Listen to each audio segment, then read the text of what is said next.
Baik,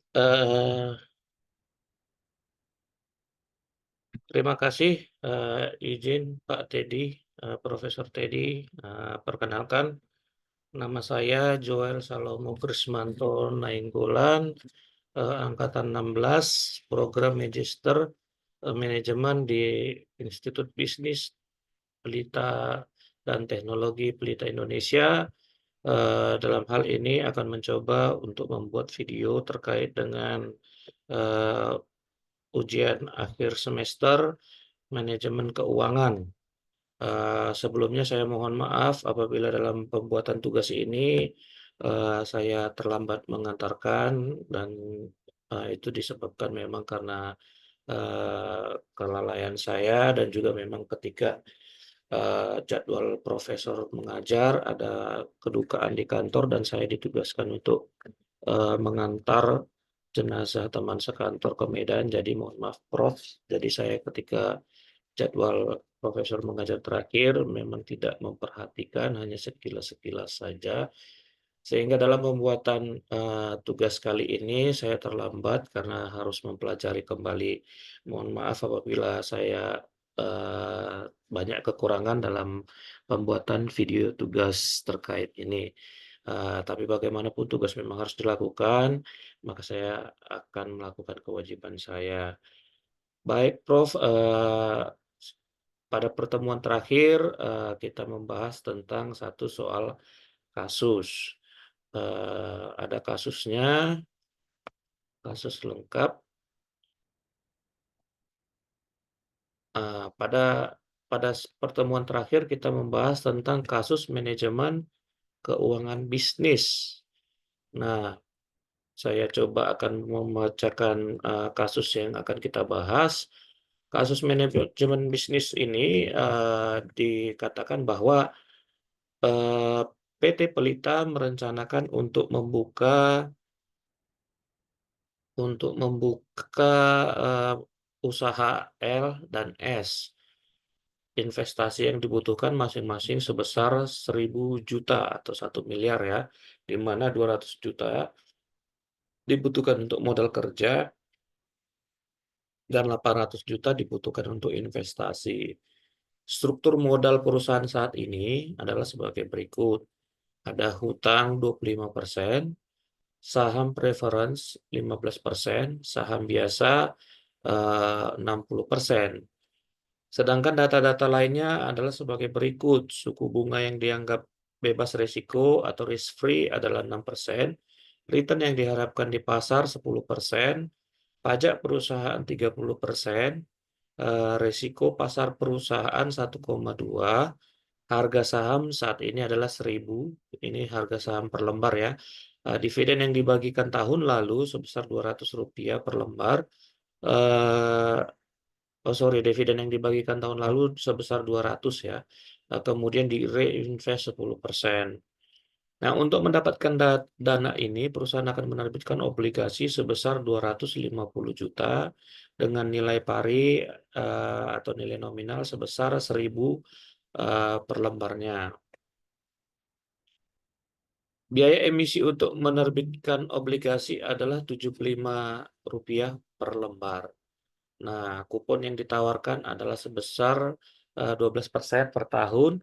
Obligasi itu diterbitkan dengan masa obligasi selama 5 tahun. Nah, untuk memenuhi kebutuhan dana investasi, perusahaan akan menerbitkan saham preference sebanyak 100.000 lembar dengan harga 1.500 per lembarnya. Dividen yang akan diberikan adalah sebesar 125 dan biaya emisi saham 2%. Laba ditahan perusahaan yang bisa dimanfaatkan untuk mendanai investasi adalah sebesar 300 juta, sisanya dipenuhi dengan menerbitkan saham baru. Nah, biaya emisi saham 2%. Nah, di soal ini diketahui dengan investasi sebesar 1.000 juta diharapkan akan diperoleh cash inflow sebagai berikut. Dalam 5 tahun untuk usaha L dan S diharapkan akan terdapat cash inflow sebesar untuk usaha L terdiri dari 3 mekanisme, yaitu eh, minimum, optimum, dan maksimum, 20%, 60%, 20%. Kemudian sedangkan usaha S 30%, 40%, dan 30%. Eee, dengan angka-angka sebagaimana bisa dilihat pada layar ya. Nah, tugasnya adalah diminta untuk menghitung apakah usaha L tersebut layak dijalankan oleh perusahaan atau usaha S berdasarkan analisa. Nah, gunakan analisa dengan payback, payback discount factor, NPF, IRR, MIRR, crossover, dan analisa risiko. Bagaimana kemungkinan dilakukan portofolio dan jelaskan analisanya. Nah, untuk mempersingkat waktu, saya akan menggunakan, Excel yang, profesor sudah sharing ke kami, yaitu Excel yang sudah, terdapat ininya ya, resumenya.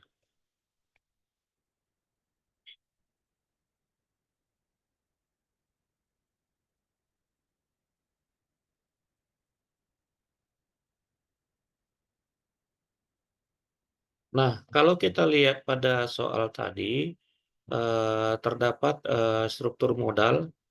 Struktur modalnya terdiri dari hutang, saham preference, modal sendiri, dan saham baru. Nah, pada soal kita coba tuangkan dalam Excel-nya, di utang, saham preference, dan saham biasa ini terdiri dari 25% hutang, 15% saham preference, dan saham biasa 60%. Jadi kalau kita tuangkan soal ini ke dalam Excel, kita dapat melihat, eee 25%, 15%, dan saham baru itu bisa terdiri dari modal sendiri sebesar 30%, 30%, ini 60% totalnya ya. Nah, dana yang dibutuhkan adalah hutang 250 dalam satuan juta ya. Tadi kan di soal dibutuhkan 1.000, juta atau 1 miliar. Nah, komposisinya adalah 25% dari 1.000 adalah 250. Kemudian 15% saham preference dari 1.000 adalah 150. Kemudian saham baru, yaitu terdiri dari, modal sendiri dan saham baru yang diterbitkan, yaitu totalnya 60%, masing-masing 300, untuk modal sendiri dan saham baru 300. Nah, masing-masing tipe struktur modal ini memiliki, kelebihan masing-masing. Nah, hutang ini mempunyai, tingkatan yang paling tinggi apabila, apa namanya, terjadi likuidasi atau, kewajiban untuk pembayarannya lebih tinggilah.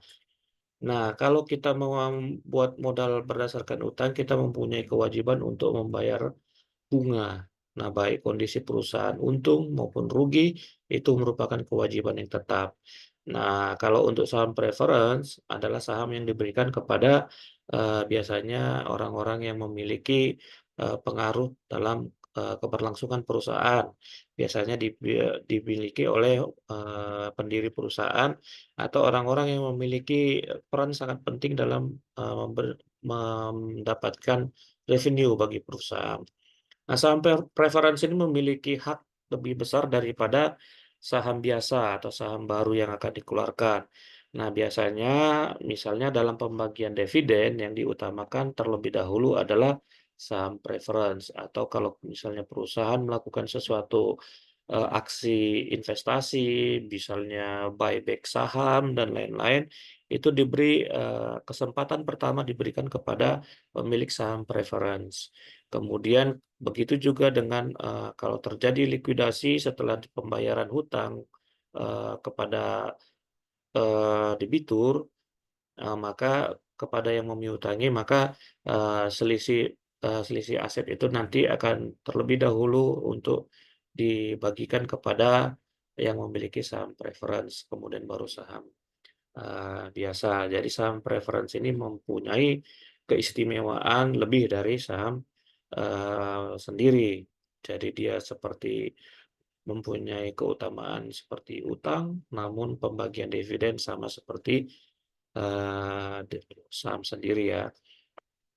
Nah untuk, apa namanya, di soal tadi juga dikatakan akan menerbitkan utang. Kita coba kembali ke soal lengkap kita. Di sini dikatakan, eee, untuk mendapatkan dana ini perusahaan akan menerbitkan obligasi sebesar 250 juta dengan nilai pari 1.000.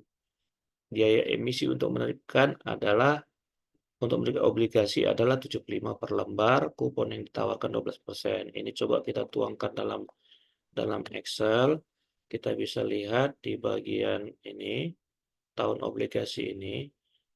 Nah, untuk tahun pertama, pada saat penerbitan, kita akan, apa namanya, mengeluarkan uang sebesar 925 seperti di soal tadi ya. Di soal tadi dikatakan bahwa, nilai parinya adalah 1.000, biaya emisi untuk menerbitkan obligasi adalah 75 per lembar. Sehingga di situ kita akan dana ini akan, dikurangin sebesar nilai pari 75, sehingga di tahun pertama kita akan memperoleh sebesar 925. 925 eee, ini tandanya minus karena kita memperoleh pinjaman, kita catat sebagai utang ya. Jadi akan ada cash inflow sebesar 975, yaitu sebesar, obligasi sebesar 1.000 dengan eee, dikurangin dengan nilai ini ya, yang 75 tadi, biaya emisi untuk penerbitan 75 per lembar ya. Oke, kita kembali ke Excel-nya. Di tahun pertama kita akan mendapat cash inflow sebesar 975 karena 75-nya tadi adalah, biaya emisi. Nah, kemudian di tahun kedua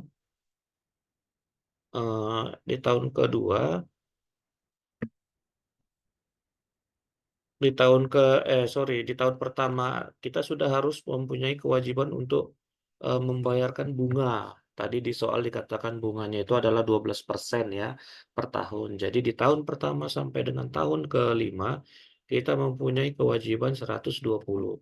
Nah, di tahun kelima kita mempunyai kewajiban untuk membayar full kembali pokok pinjaman beserta bunga, sehingga kita harus mengeluarkan uang nanti sebesar 1.120. Nah, dari uraian soal tadi bisa kita resumekan seperti ini. Untuk menghitung biaya bunganya, berapa biaya bunga yang kita tanggung, kita bisa menggunakan rumus IRR jumlah, apa namanya, jumlah ini kita totalkan semua untuk menggunakan Excel ya. Rumusnya adalah IRR I 13 sampai 18. Sehingga kita peroleh bahwa biaya beban bunga kita atas obligasi itu sebesar 14,19%. Walaupun tadinya kita memberikan kupon 12%, tapi kalau kita hitung ulang, biaya bunga kita atau beban bunga kita adalah sebesar 14,19%. Nah, kemudian, cost of debt kita berapa? Cost of debt kita itu dihitung dengan rumus, biaya bunga dikalikan 1 dikurangi tarif pajak. Nah, dalam soal tadi tarif pajak dalam soal dikatakan sebesar, kita lihat lagi ya, tarif pajaknya itu adalah sebesar pajak perusahaan sebesar 30%. Nah, 30% itu sama dengan 0,3. Sehingga cost of debt atau biaya biaya bunga kita hitung adalah, I10 itu tadi biaya beban bunga kita, yang ini I10 ya, biaya beban bunga kita dikali 1 dikurang pajak. Artinya kita harus memotong pajaknya juga. Nah, sehingga cost of debt kita adalah sebesar 9,94. Artinya dari bunga yang kita keluarkan ini kita tidak menanggung pajak, tapi, yang menanggung pajak adalah, si yang orang yang menghutang kita, pihak yang mendapatkan penghasilan dari biaya bunga ya. Sehingga ada perbedaan definisi biaya bunga sama cost of debt. Nah, artinya kalau kita ini kan berbicara struktur modal. Nah, artinya kalau kita, memilih untuk struktur modal kita dari utang, varian utang, maka kita cost of debt kita 9,94%.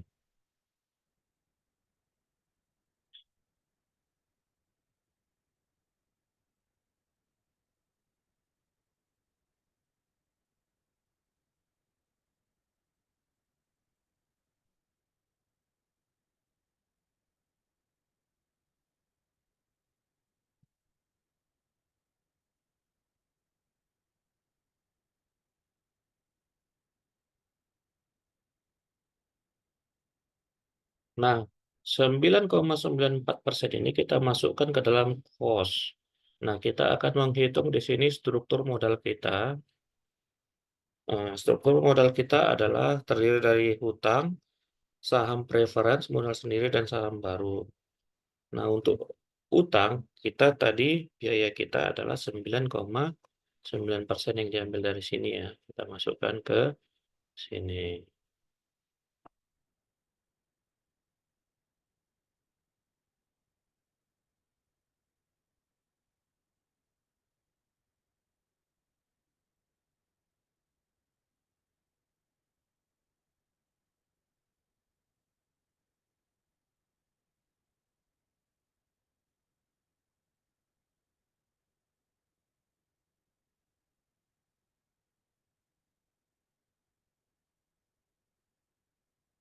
Nah, kemudian untuk yang kedua kita akan menghitung biaya dari saham preference. Bagaimana kita akan menghitung, biaya dari saham preference, tadi kalau kita hitung dari sisi modal, dari hutang, itu biayanya adalah 9,9%. Nah, untuk menghitung saham preference 8,5% ini, kita dapat melihat rumusnya sebagai berikut.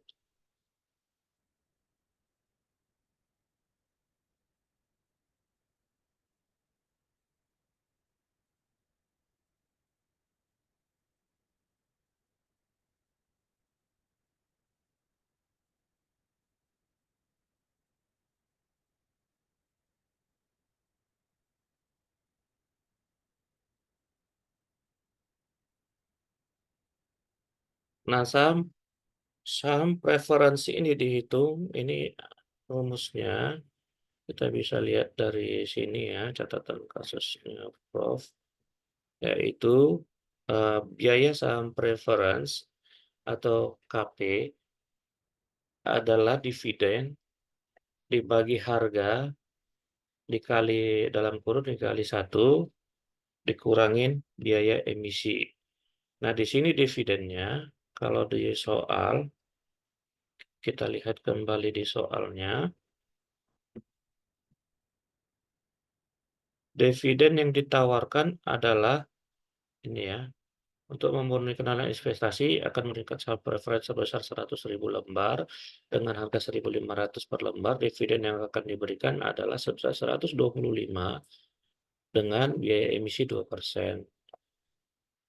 Nah, sehingga kita kembali lagi di sini, dia 125 per harga tadi 1.500 dikali 1 dalam kurung 0,02%. 0,2% ini 2% ini adalah emisi, biaya untuk penerbitan. Nah, dari rumus ini, kita bisa menghitung mendapatkan biaya penerbitan saham preference sebesar 8,5%. Nah, itulah yang kita lihat di sini. Jadi 8,5% itu berasal dari 125 dividen per harga price 1.500 dikali 1 dikurangin biaya emisi. Ini untuk cara mencari saham preferensi, ini rumusnya. Nah, mohon izin Bapak, saya menggunakan, Excel karena kalau saya buat lagi, nanti lama dan memang terus terang saya belum terlalu, hafal untuk membuat rumus-rumus seperti ini di Excel. Jadi saya langsung menggunakan Excel yang sudah kemarin untuk menjelaskan kembali apa yang boleh saya nangkap dari video terakhir yang Bapak jelaskan.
Oke, kita lanjut.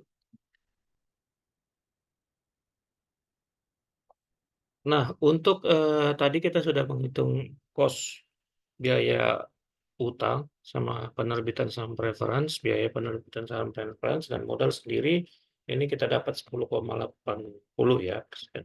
Nah, 10,80% ini kita dapat dari untuk menghitung biaya modal sendiri ini menggunakan rumus capital asset pricing model dengan rumus seperti ini,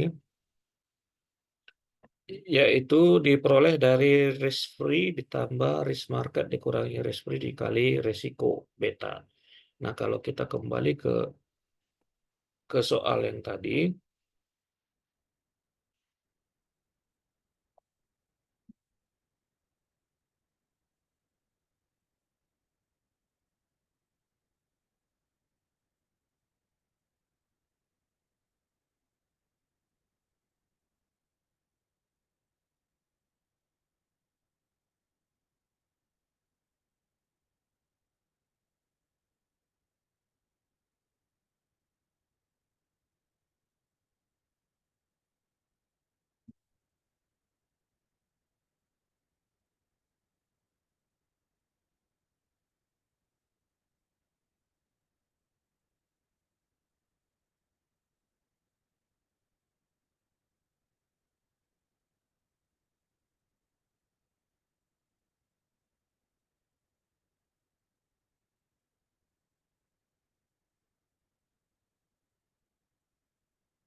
nah kalau kita kembali melihat ini, kembali ke melihat soal untuk saham tadi saham preference ya, sekarang saham saham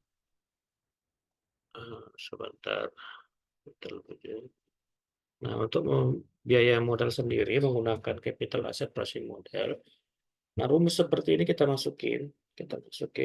lihat di sini. Jadi kita lihat 6% ini adalah eh, risk free atau dari itu diperoleh dari soal ya. Yang 6% ini adalah suku bunga yang dianggap bebas risiko. Biasanya ini sama diambil dari suku bunga deposito karena dianggap tidak memiliki risiko ya deposito. Artinya dengan kita membuka deposito saja, tarif risiko sebesar kita akan dapat bunga sebesar 60% itu dianggap bebas risiko. Kemudian return yang diharapkan di pasar itu atau risk market itu sebesar 10%. Ini biasanya diambil dari rata-rata IHSG ya, ini bisa dihitung di rumus Excel. Kemudian resiko pasar perusahaan adalah 1,2. Resiko pasar perusahaan ini maksudnya resiko yang akan dihadapi perusahaan. Jadi risiko perusahaan itu seperti yang dijelaskan oleh Profesor kemarin, ada terdiri dari risiko market atau risiko pasar dan risiko perusahaan. Risiko market itu artinya akan dialami oleh semua perusahaan, sedangkan risiko pasar perusahaan adalah risiko yang dimiliki oleh perusahaan tersebut untuk melakukan aktivitasnya. Nah, ini kita masukkan informasi ini di dalam rumusnya tadi, maka akan diperoleh hasil sebesar 10,80 yaitu 6% ditambah 10% ini risiko pasar dikurangi bebas risiko dikali risiko perusahaan. Itulah rumus untuk mendapatkan eh, cost atau biaya bila struktur modalnya menggunakan modal sendiri. Nah, kemudian kita akan menghitung untuk eh, penerbitan saham baru. Untuk penerbitan saham baru, kita bisa lihat lagi keterangannya untuk kita tuangkan dalam soal. Ini tadi saham preferan. Kemudian kita lihat di sini bahwa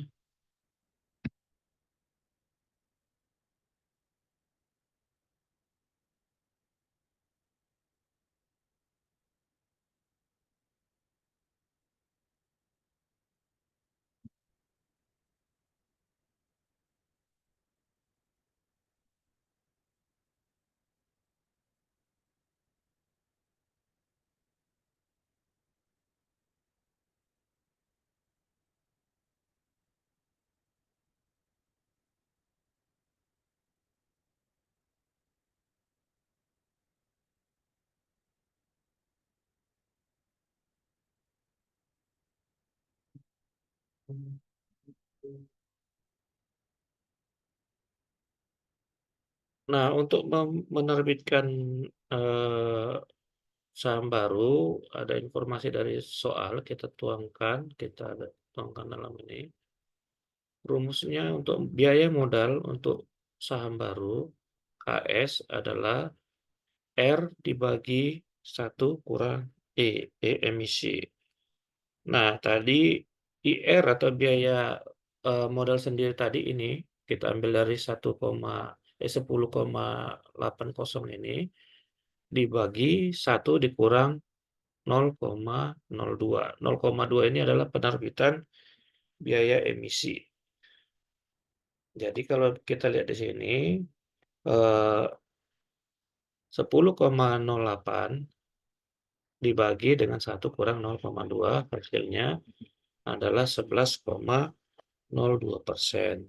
Jadi ada perbedaan untuk menerbitkan biaya preference tadi itu sebesar 10,80, sedangkan untuk biaya modal sendiri ini adalah sebesar 11,02. Nah, 0,02 ini biaya emisi untuk penerbitan saham baru ya. Jadi kita tuliskan di sini untuk penerbitin saham baru. Nah, walaupun ini sama-sama saham, kita lihat biayanya ini berbeda. Untuk modal sendiri, artinya kita membeli, membuat modal biasanya ini bisa berasal dari laba ditahan atau dan lain-lain, itu 10,8. Sedangkan kalau kita terbitkan yang lagi, sebesar 11,02. Oke, kemudian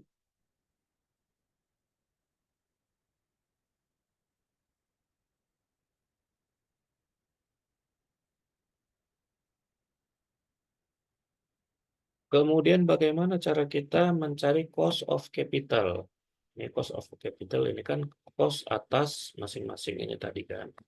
Nah, cost of capital ini kita kalikan biaya dengan komposisinya. Biaya utang, biaya saham preference, modal sendiri, kita kalikan. Jadi kita dapat bahwa cost of capital atas hutang sebesar 2,48, berasal dari 9,94 dikali 25%. Kemudian ini juga begitu ya, sama semuanya.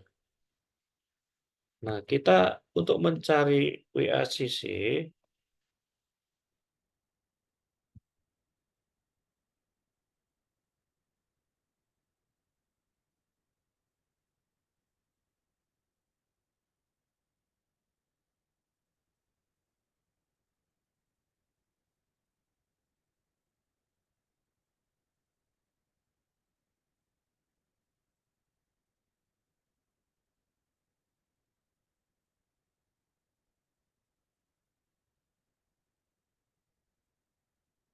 nah kemudian dari cost of capital ini kita akan menghitung WACC.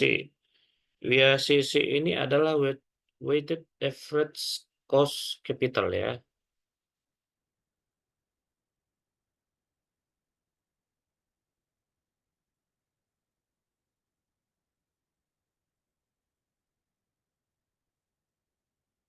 Weighted average cost of capital atau rata-rata dari cost of capital ini.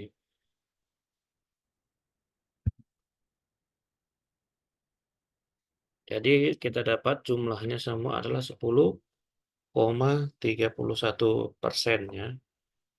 Ini cost of capital ini kita eh, dari cost of capital ini kita tambahin semua ya.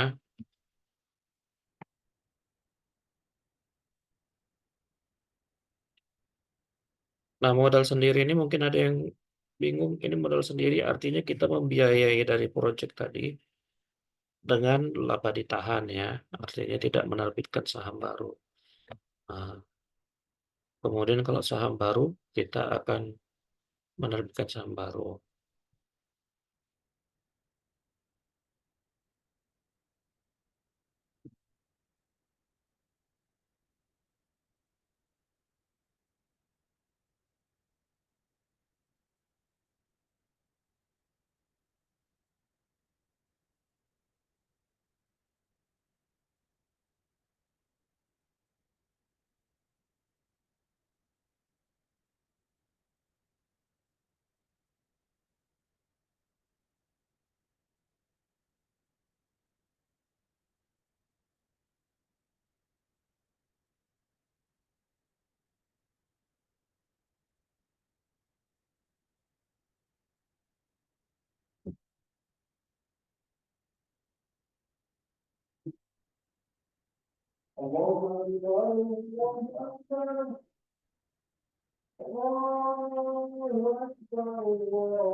Oke, kemudian kita kembali ke soal, kita hitung yang berikutnya. Kita hitung kelayakan usahanya. Ini ada usaha L dan usaha S.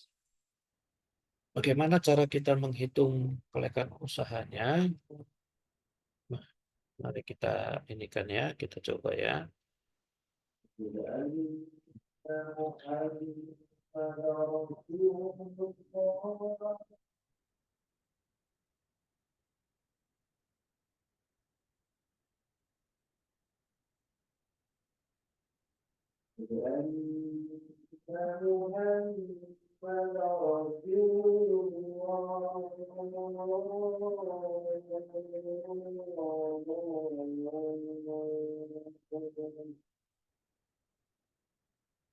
Nah, untuk mencoba ini antara usaha L dan S, kita coba pindahkan ke Excel. Jadi, informasi ini kita pindahkan ke Excel ini ya.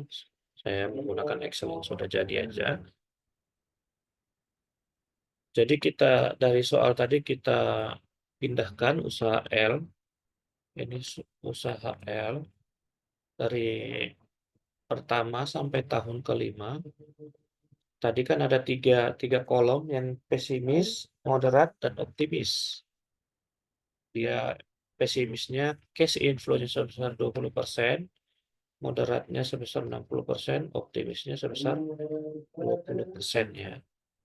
Nah, datanya ini kita ambil dari soal. Nah, ini 150, 200, 250, 300, 350 untuk usaha L. Jadi sumbernya yang ditampilkan di sini adalah berasal dari soal. Nah, cash flow-nya kita hitung angka ini adalah artinya karena kita akan menghitung cash inflow dari usaha ini, artinya aliran masuk.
Nah, kita lihat usaha L ini, untuk di tahun awal pertama kita akan keluar modal sebesar 1.000 ya. Nah, makanya cash flow bukannya ada masuk, malah modal keluar 1.000. Nah, dari sini kita lihat dari pesimis modal optimis ini kalau dia pesimis dia akan mendapatkan cash inflow 150, moderat 200, optimis 250.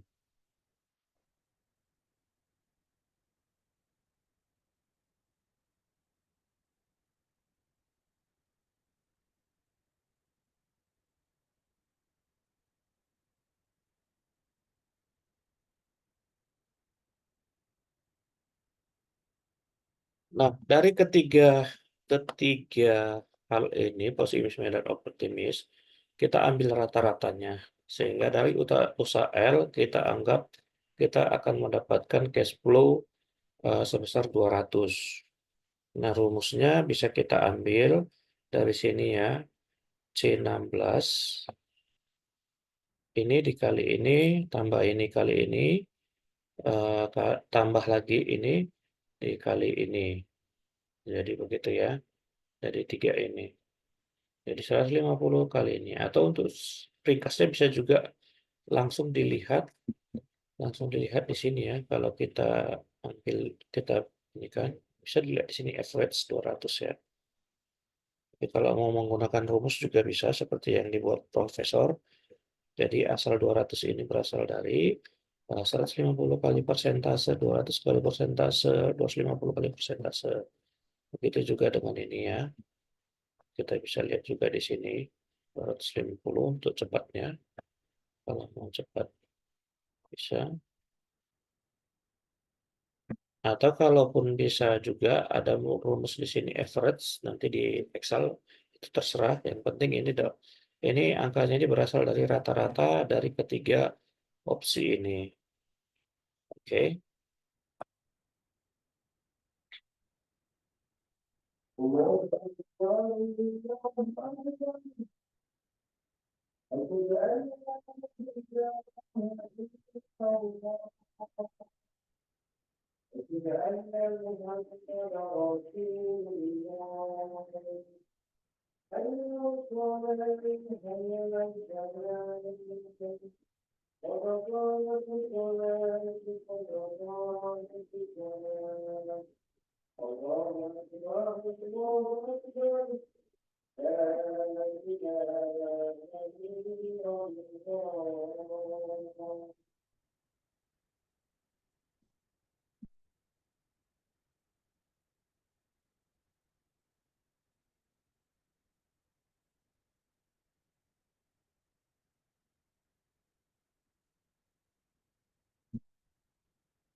Oke, kemudian sekarang kita akan mencari present value dari cash inflow yang kita harapkan ini. Nah, cash inflow ini kita ambil dari rumus present value, yaitu present value-nya kita ambil persentasenya 10,31 yang berasal dari weighted average cost of capital ini ya. Jadi rumusnya adalah cash flow dibagi dengan 1 plus WACC, weighted average cost of capital, dipangkat dengan tahun. Jadi artinya cash inflow kita itu kalau di present value kan pada saat ini sekitar berapa. Nah, itu kita cari rumusnya seperti ini. F15 ini adalah cash flow-nya. F15 ini ya, dibagi 1 plus weighted weighted average cost of capital, dalam kurung pangkat berapa lama tahunnya.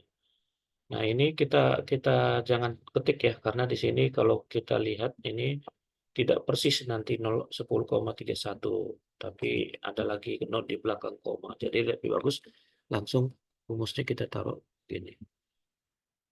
Nah, yang ini kita sama juga, yang perbedaannya adalah, eee, nilainya ini. Jadi masing-masing tahun kita masukkan rumusnya, kemudian yang ini tetap dikunci angka ini. Jadi present value dari cash flow kita ini yang 1.000 tetap karena kita hitungnya saat ini, kemudian yang tahun pertama kita akan mengharapkan ada cash flow sebesar 200 yang kalau kita present value kan itu sebesar 181, kemudian, yang tahun kedua dan sampai tahun 5 bisa kita lihat di sini. Kalau kita perhatikan memang present value-nya jadi lebih kecil daripada nilainya ya, karena nilai 400 5 tahun kemudian itu cara membacanya adalah sama dengan 244,95. Jadi setelah kita mendapat present value-nya, kita mengetahui bahwa cash inflow yang kita harapkan tadi dari rata-rata optimis, pesimis, dan moderat ini, kita hitung present value-nya.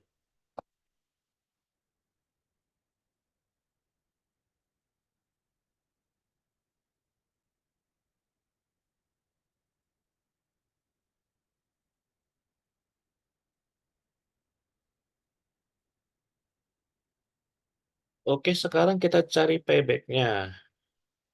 Bagaimana kita cari payback itu sama dengan kemarin sudah kita pelajarin.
Nah, untuk menghitung payback-nya, kita ambil rumus untuk payback biasa. Di tahun pertama, 1.000 dikurangin dengan 200 dapat 800. Di tahun kedua, kita 800 tadi dikurang 250 menjadi, 550.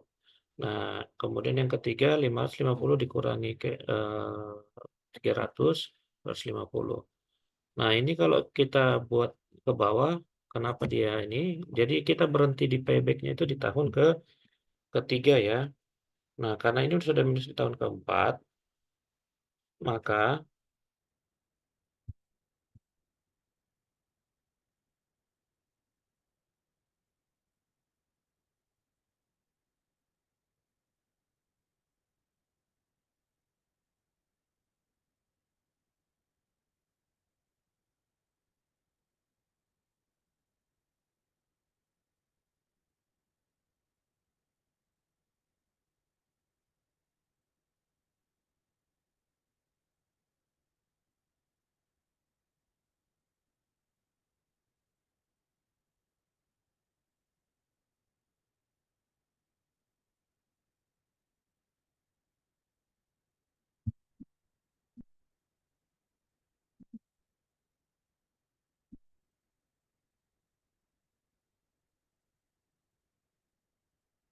Oke, karena ini udah 2 minus, maka kita menghitungnya ini kan tahunan, sehingga untuk yang ini kita hitung berapa lama, diambil rumusnya sama dengan 250 dibagi, dibagi dengan 350 dikali dengan 12, kali 12. Hasilnya 8,57, a ini artinya 8 bulan, 50 hari. Kemudian kalau yang di bawahnya ini,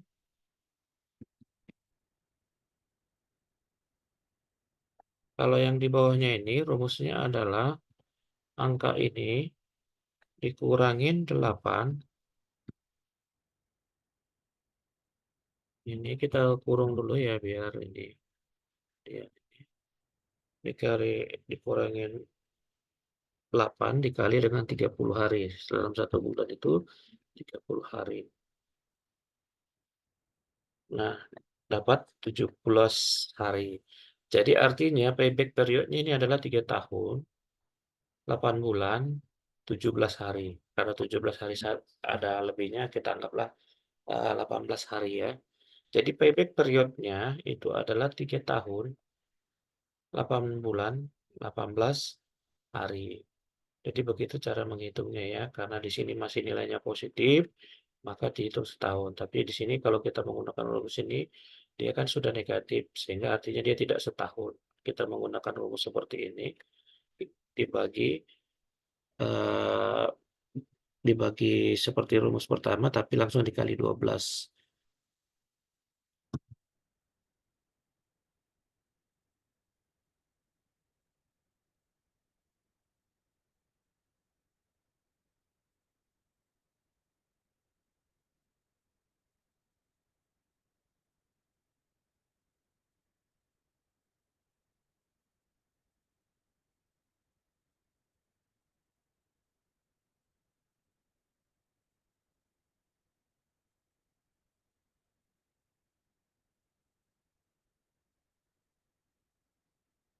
Nah, kemudian untuk menghitung payback diskon, ini di-copy aja ke sini, bagi ke sini.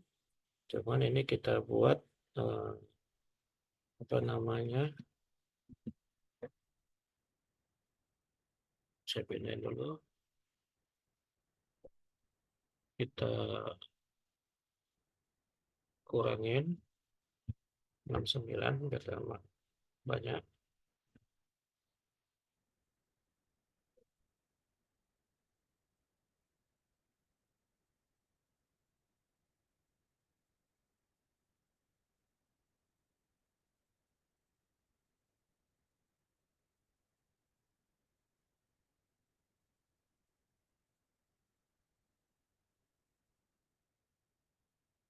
Ini juga kita copy ke bawah. Nah, ini minusnya kan. Nah, ini minusnya ini yang kita cari.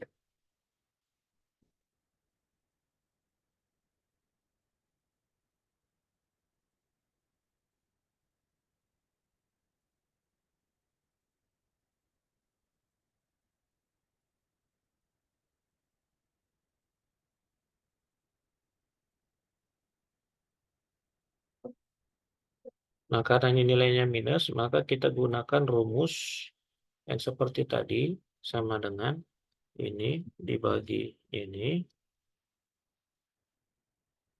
kali 12. Sorry.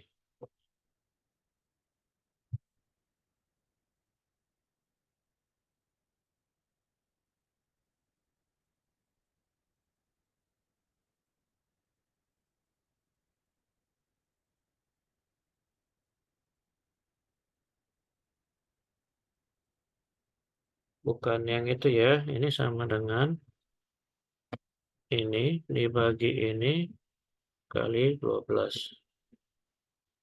Oh, belum ada tambah dalam kurungnya ya.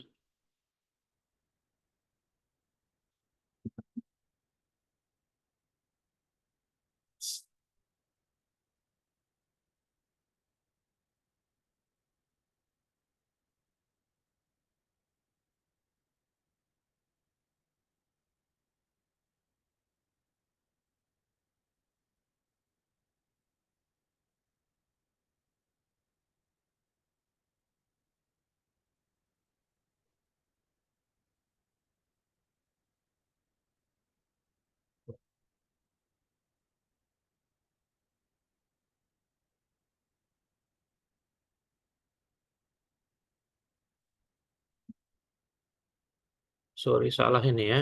Ini sama dengan ini dibagi payback diskon dibagi dengan payback dikali dengan 12. Oh, oh sorry. Dikali 12.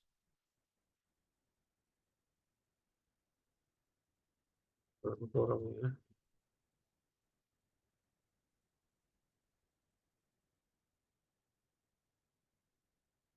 Salah ini.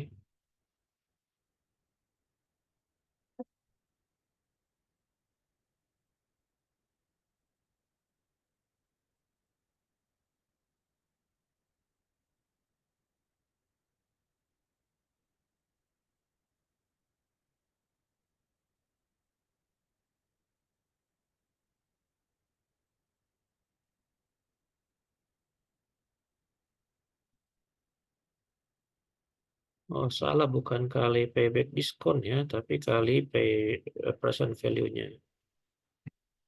Ini salah, bagi ini ke 12 ya. Ini artinya 7 bulan.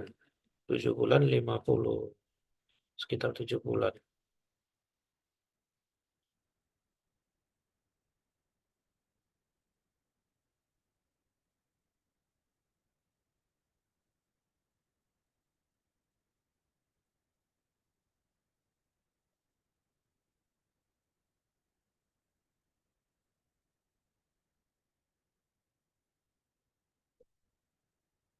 Nah, untuk yang tahun berikutnya kita ambil dengan cara rumus yang sama, cuman karena ini bulan, ini kita cari harinya ya. 1,250 ini diambil dari pay diskon dibagi dan dikurangi dengan 7 bulan dikali 30 hari. Artinya kita mencari berapa hari ya, ini 7 bulan 15 hari. Jadi payback diskon itu kita selama 4 tahun, 7 bulan, 15 di sini kita anggaplah 16 hari. Jadi payback diskonnya 4 tahun, 7 bulan, 16 hari. Sedangkan payback-nya 3 tahun, 8 bulan, 18 hari. Ini kita bisa lihat rumusnya ini ya. Kalau ini kali 12 di sini, sedangkan ini dikurang 7 dikali 30. 30 ini hari dalam sehari ya.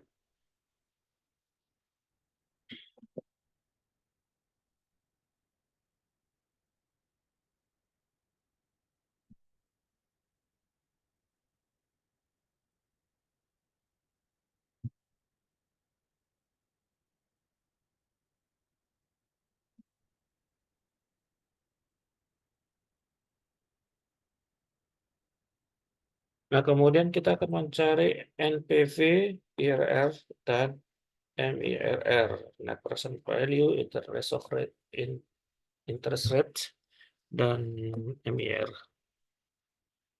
Nah, untuk rumus NPV bisa kita lihat NPV buka kurung cash flow modal kemudian jumlah dari cash flow yang kita harapkan ditambah dengan eh, F15 ditambahkan dengan present value-nya. Jadi kita bisa peroleh 91,67. Ini bisa diambil dari net present value adalah cash flow kita dengan jumlah eh, cash flow yang kita harapkan ditambah dengan present value dari yang pertama.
Nah, untuk mencari IRR, rumusnya bisa diketikkan IRR value, kemudian kita scan mulai dari awal sampai ke tahun kelima.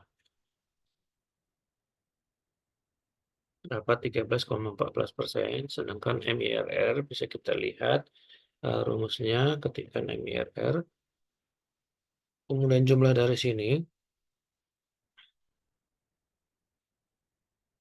kemudian untuk yang ini, yang F8, kalau mau ini, rumusnya bisa kita lihat, value-nya kita ambil yang dari sini, kemudian finance rate-nya kita ambil yang WACC, kemudian reinvest rate-nya tadi di soal ada disebutkan 10% ya. Jadi untuk menghitung, MIRR itu adalah total cash flow, eee, kemudian finance rate ini kemudian weighted average cost of capital 10,31, kemudian reinvest rate-nya sebesar 10%. Reinvest rate-nya ini, eee, tadi sudah ditentukan di soal ya. Nah, 10% reinvest rate. Nah, tadi ya, tadi ada di soalnya, reinvest-nya kan 10%. Oke, kita kembali lagi ke capital budget. Jadi, expense.